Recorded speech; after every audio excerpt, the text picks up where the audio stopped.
everybody, it's DJ NV, Jess Hilarious, Charlamagne the Guy. We are the Breakfast Club. Again, happy birthday to the notorious B.I.G. Yes, indeed. And let's get in some front page news. Now, NBA, the Indiana Pacers will be taking on the Boston Celtics for Game 1 of the Eastern Conference Finals. That happens tonight at 8 p.m., and that's going to be in Boston. All right? Man, I'm going to pray for them boys, man. They tired. I know they tired. Ooh. Pacers got to be tired. Yeah, they tired. They've been playing They only had one day off. They tired. Like, man, shout out to them. They need so much strength. So much strength. Gosh. Now, they definitely tired. Now, yesterday, prosecution rested in the hush money Trump case yesterday where Michael Cohen was on the stand, and it got pretty nasty as it's been the last couple of days.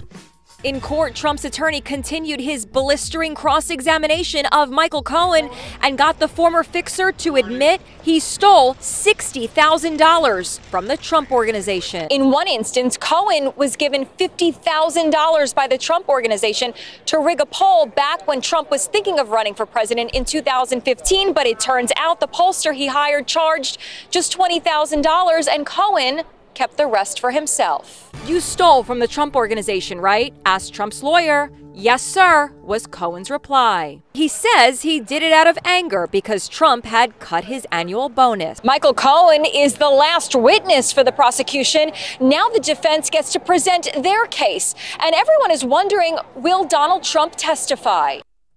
Now, is Michael Cohen a credible witness? Because he's a convicted perjurer, he's a fraudster, and he admitted to stealing $60,000 from the Trump Organization. Now, you can look at it two ways. You can look at it like he stole the money and now he's being honest about it. Right. Right?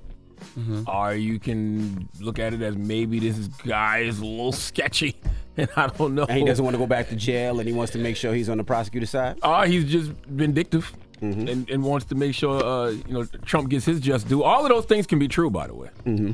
All of those things can be true. Oh, I don't know. I guess we'll see. I just wonder if the jury will find him credible after all of this. Because they say the entire case hinges on, his testimony in a lot of ways. Would you look at him as a credible witness? Seems like he's not been truthful the whole time. I mean, he was honest. He did commit perjury once before, but he was honest when they asked him, about stealing the money. He didn't have to give that. I don't know. Well, Rudy Giuliani, he was they were trying to serve him for the last couple of months and they couldn't serve him. Now, this is for the case in Arizona. Now, what wound up happening was he said, hey, if you want to serve me, come to my 80th birthday party. I bet you won't. And they absolutely positively did. Rudy Giuliani was served with indictment papers in the Arizona fake electors case during a party for his 80th birthday last night. Giuliani, who turns 80 later this month, was at an early birthday celebration in Palm Beach, Florida, when he was served the notice of his indictment on charges related to a conspiracy to overturn the 2020 election results here in Arizona. The announcement of the indictment came roughly an hour after Giuliani was on social media making taunting posts towards Arizona Attorney General Chris Mays. Mays responded to Giuliani's post after the notice was given, saying, quote, "Nobody is above the law." Now, Giuliani is expected to appear in court this Tuesday.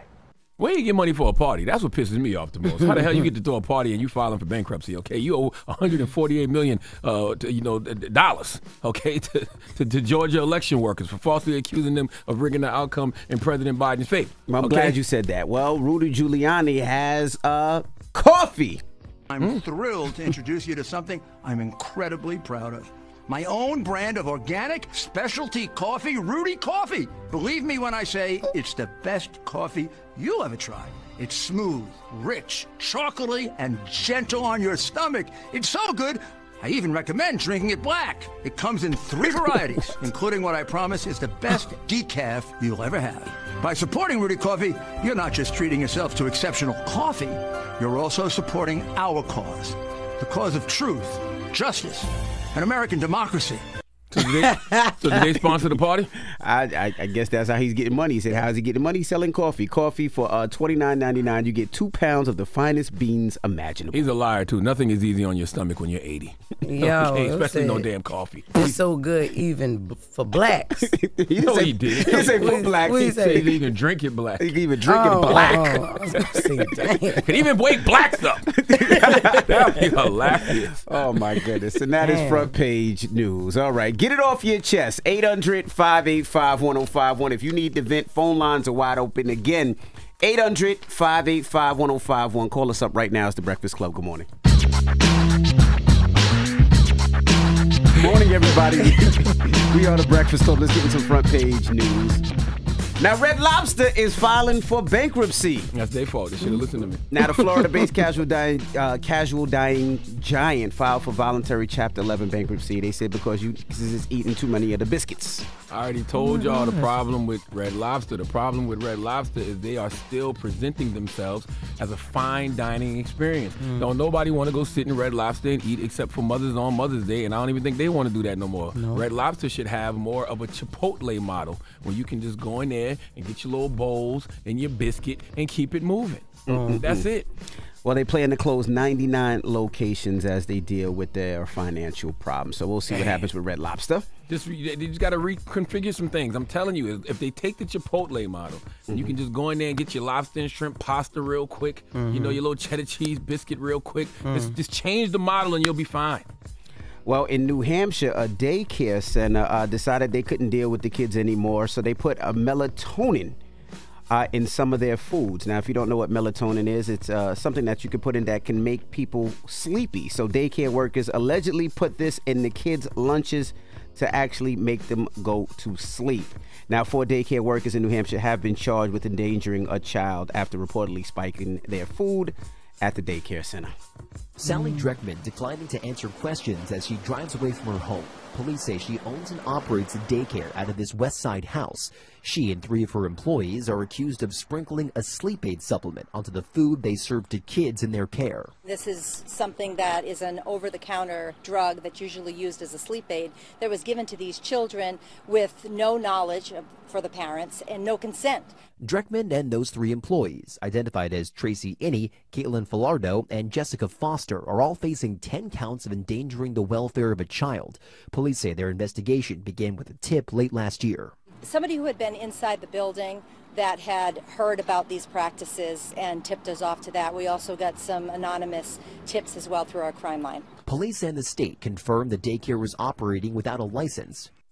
So what's the proper age to give the kid melatonin? I know Maybe they say not. They say you shouldn't give melatonin to kids like under age 3. So what is the proper age? When can you start giving kids a little bit of melatonin? I don't know. I don't even think it's more so about that. I think you can give your own kid melatonin, but Just not be kids served at the melatonin daycare at a damn center. daycare. Like what? Without the parents' consent. Yeah. Yeah, like excuse me.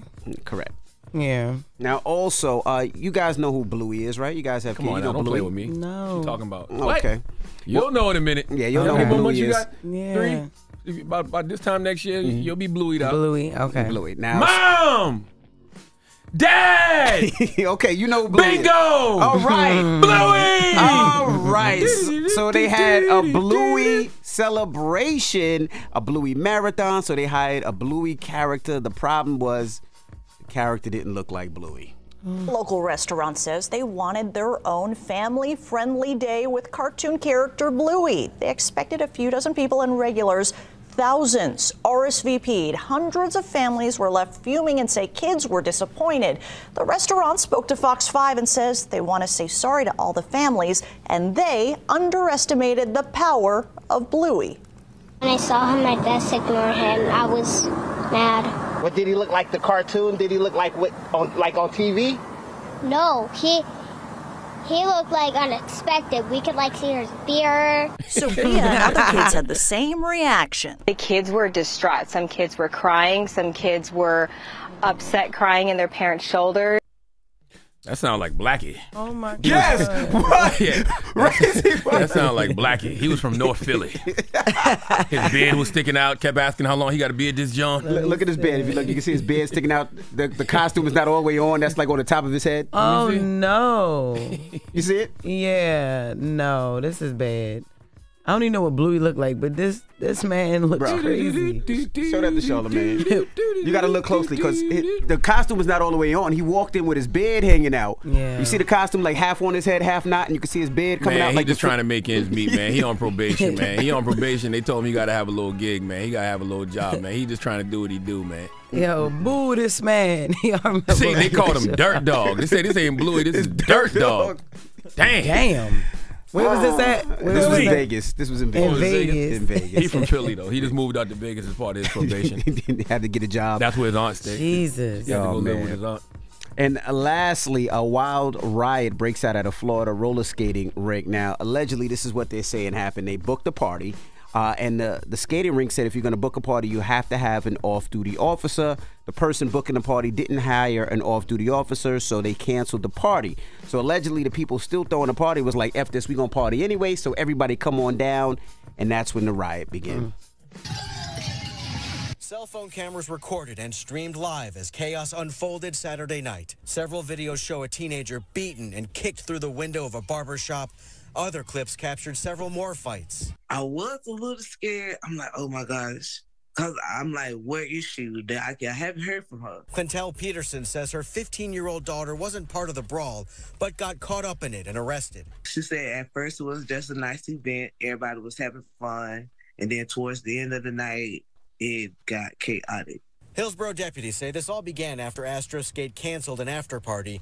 The owner, Chris McGanius, says the private host didn't hire an off-duty deputy for the event, which his business requires. We took the steps that we had to take to make sure that we didn't lose control of the building. Detectives say someone associated with that party went on social media and urged people to go to the business anyway, riot, and confront law enforcement. So said 23 juveniles were arrested and 6 adults. Wow. All right, and that's out in Florida. And that is front page news. Now, when we come back from the movie Babes, Michelle Buteau and Alana Glazer will be joining us. We're going to kick it with them again. They got the new movie Babes out right now. Michelle is from Jersey. Alana's from Long Island. They're friends, and they created this comedy. So we're going to talk to them next.